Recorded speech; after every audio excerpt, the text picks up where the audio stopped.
I want to start this episode a little bit differently. This is not some celebration episode. I'm not here to pop champagne over hitting 100 episodes.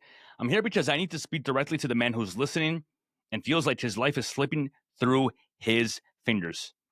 You might not say it out loud, but I know the signs. You wake up tired, even though you slept. You move through your day like a shadow. You're there, but you're not really there. You check the boxes, but you feel disconnected. You're trying to do better, but you don't even know what that even means anymore. I've been there. I've been the man who looks and feels like he has it all together, but I feel completely fucking hollow inside. I have smiled through the dinners, pretending that I'm okay. I have told people around me that, hey, I'm doing great, but I am mentally fucking spiraling. I've shown up to work, I've done my job, I hit my reps, but inside I was screaming. And I've sat in my car for 45 minutes after getting home, just staring at the steering wheel, not because I was tired, but because I didn't want to walk into the house and fake being okay one more time. This is the reality far too many men face, and women, after the uniform comes off. You give everything to the job, the mission, the brotherhood, and then one day it's all gone. And no one tells you what to do next. No one tells you how to rebuild your identity when you're not that sergeant or the officer. No one teaches you how to lead without a title. And this is the hard part. This is the reality that we all face when we get out, because it happens to all of us. You see, we leave the military and we don't realize that we are going to lose a lot of what we know, everything of what we know, really quickly. So let me be the one to say what no one else is saying. Let me give you the truth straight from my life, from my mistakes, from my lessons, because I built VetRise out of necessity, out of pain, out of sheer desperation to not become another fucking statistic, to not lose my kids, to not lose myself. This is episode 100, and this is what I fucking believe. I believe nobody is coming to save you. I remember sitting in my house after my divorce. I had joint custody, but when the kids weren't there, the house was dead silent. And that silence, it eats at you. It starts to tell you lies. It says nobody gives a shit. It says you're alone. It says you blew your life up for no reason. And I waited. I waited for someone to text me, someone to call me, someone to tell me that it wasn't my fault, that I was doing okay.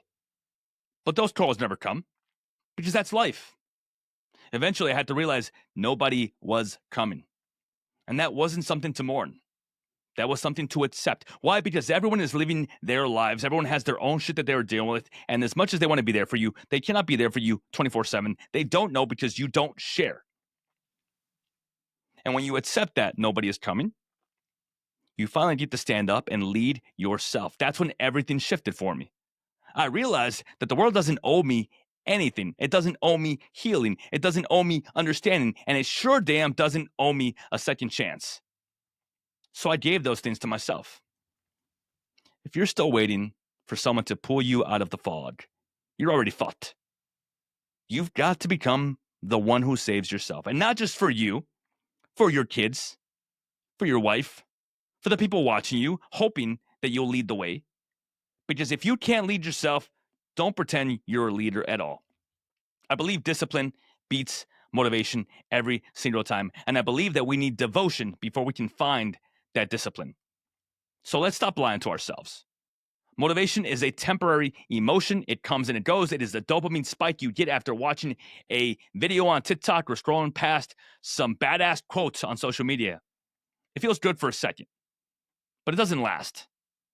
What lasts is discipline, devotion. And discipline and devotion are boring. It's the alarm going off at 5 a.m. when you don't want to get up. It's eating the same damn meals over and over again. It's showing up to train when your body is sore and your mind says, skip it. Discipline is what kept me going when I felt like my life was burning down. Not because I felt strong, but because I refused to stay weak. I remember one morning, the kids had just gone back to their mom's house and I felt like the place was empty. I was all alone. And that voice in my head said, you've already lost everything. What is the point? But I got up. I jumped in my ice barrel. I trained. I tracked my food. I read. I showed up for my clients. I did the damn thing. Not because I was inspired, but because I made a decision to keep building, even if I didn't feel like it. And that's what I teach now. You don't need to feel good. Fuck your mood. Follow the plan. Your emotions will follow. You need to do what's right, especially when you don't feel like it. Especially when you don't feel like it. Discipline is the difference between men who stay stuck and men who rise. I believe you are not a victim if you still have a choice, and I'm not here to invalidate your pain. I'm not here to tell you that your trauma isn't real. I know it is. I know what it's like to carry it silently, to live with the weight of things you've seen, done, or been through. But I also know that using that pain as a crutch will destroy you. For a long time, I played the victim. I can't help it. This is just how I am. This is what happens after years in the Marines.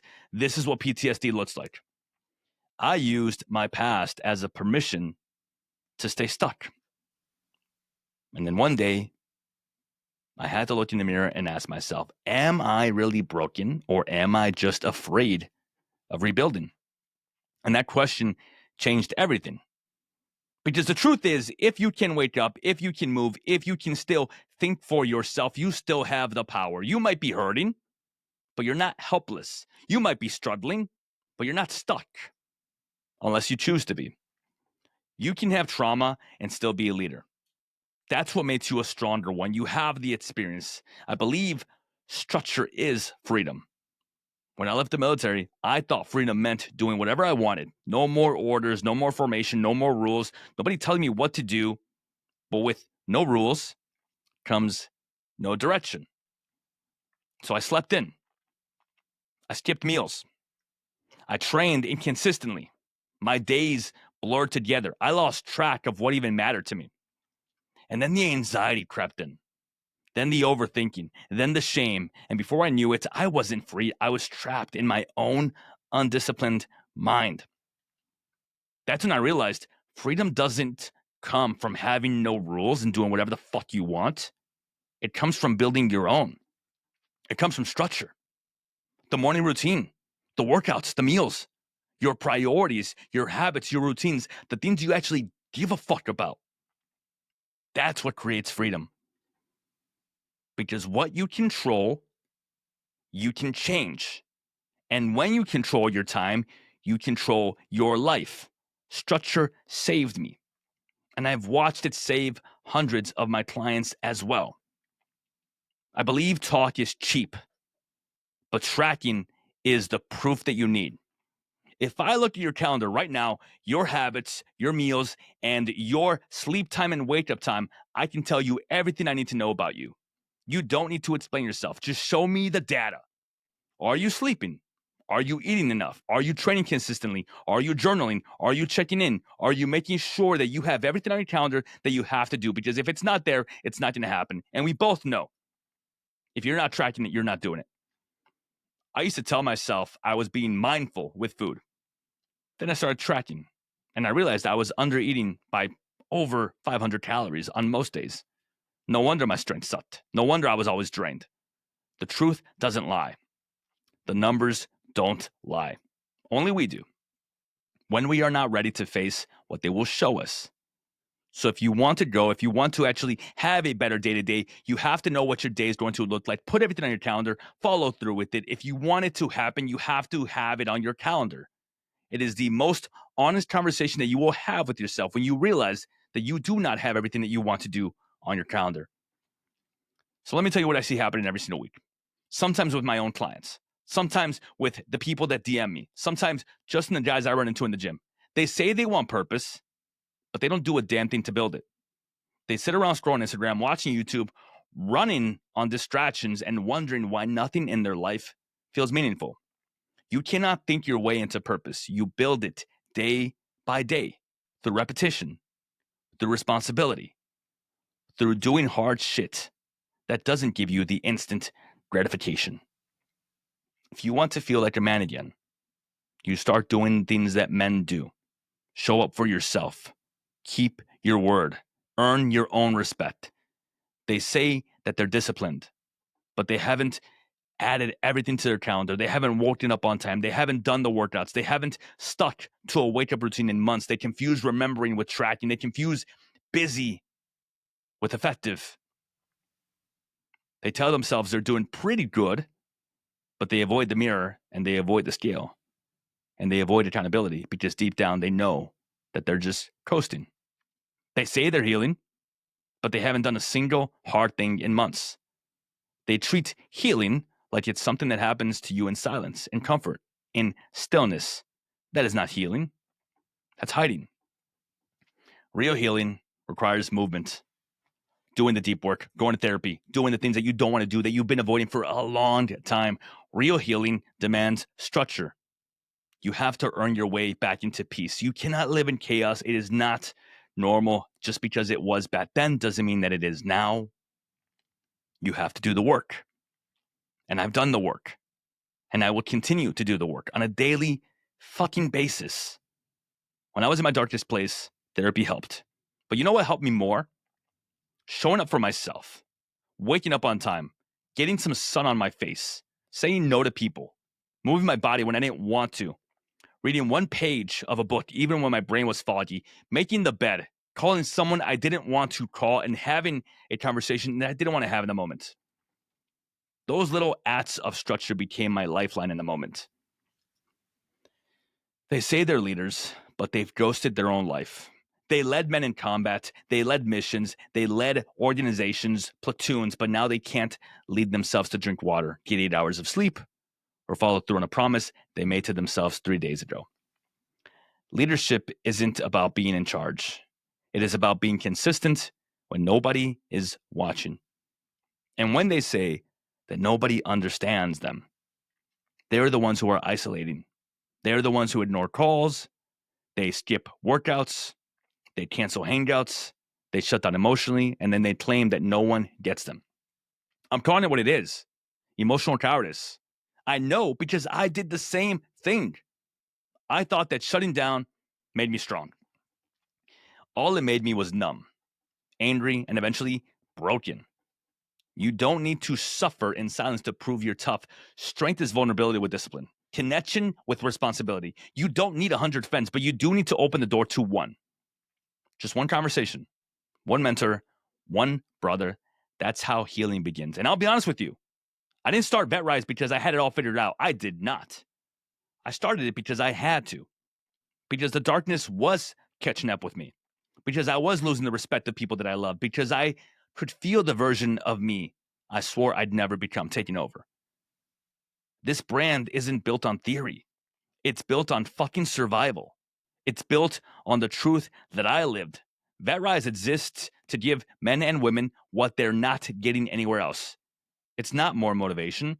It's not more mindset fluff. It's not any of that bullshit. It's real structure, real purpose, real accountability. And what I do is simple, but it's not easy. I teach them how to lead themselves again. I teach them how to build the daily systems that will act as safety nets to make them proud of who they are.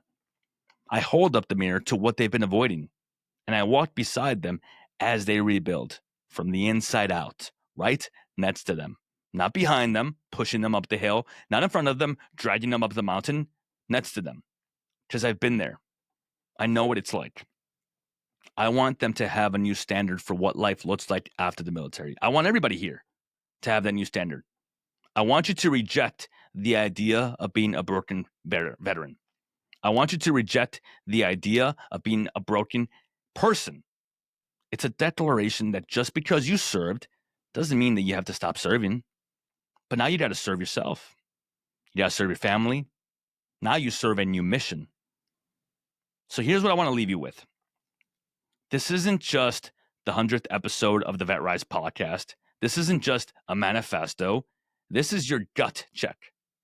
If you feel like life is chaotic for you right now, if you wake up already behind, if you stopped leading yourself and you've started drifting, then it's time to face it. Because you're not here to survive. You're here to rise. And no one else is going to do it for you. You don't need more motivation. You need a mirror. You don't need more people to tell you what to do. You need structure in your own life. You don't need more time. You need to stop wasting it. You don't need a plan. You need to execute. You don't need permission. You need to decide. You don't have to do it alone, but you do have to start. Because the life that you want is already waiting for you. It's just on the other side of all the bullshit that you've been telling yourself for the longest time. So what are you going to do about it? This is what I fucking believe, and this is just the beginning. Episode 100, out.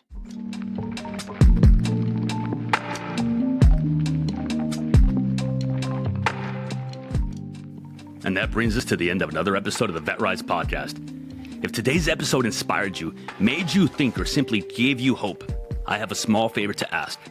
Share it with just one veteran or someone you think could benefit from my message. Your share could light a spark for them. You don't know who you might save. For more insights and to join our mission, follow my socials at JP the Veteran Coach and explore how we can rise together. Thank you for joining us, for being part of this journey, and for believing in the power of rising together. Until next time, keep pushing forward, keep rising, and never forget that we are stronger together. My name is Juan Perez, and thank you for your time.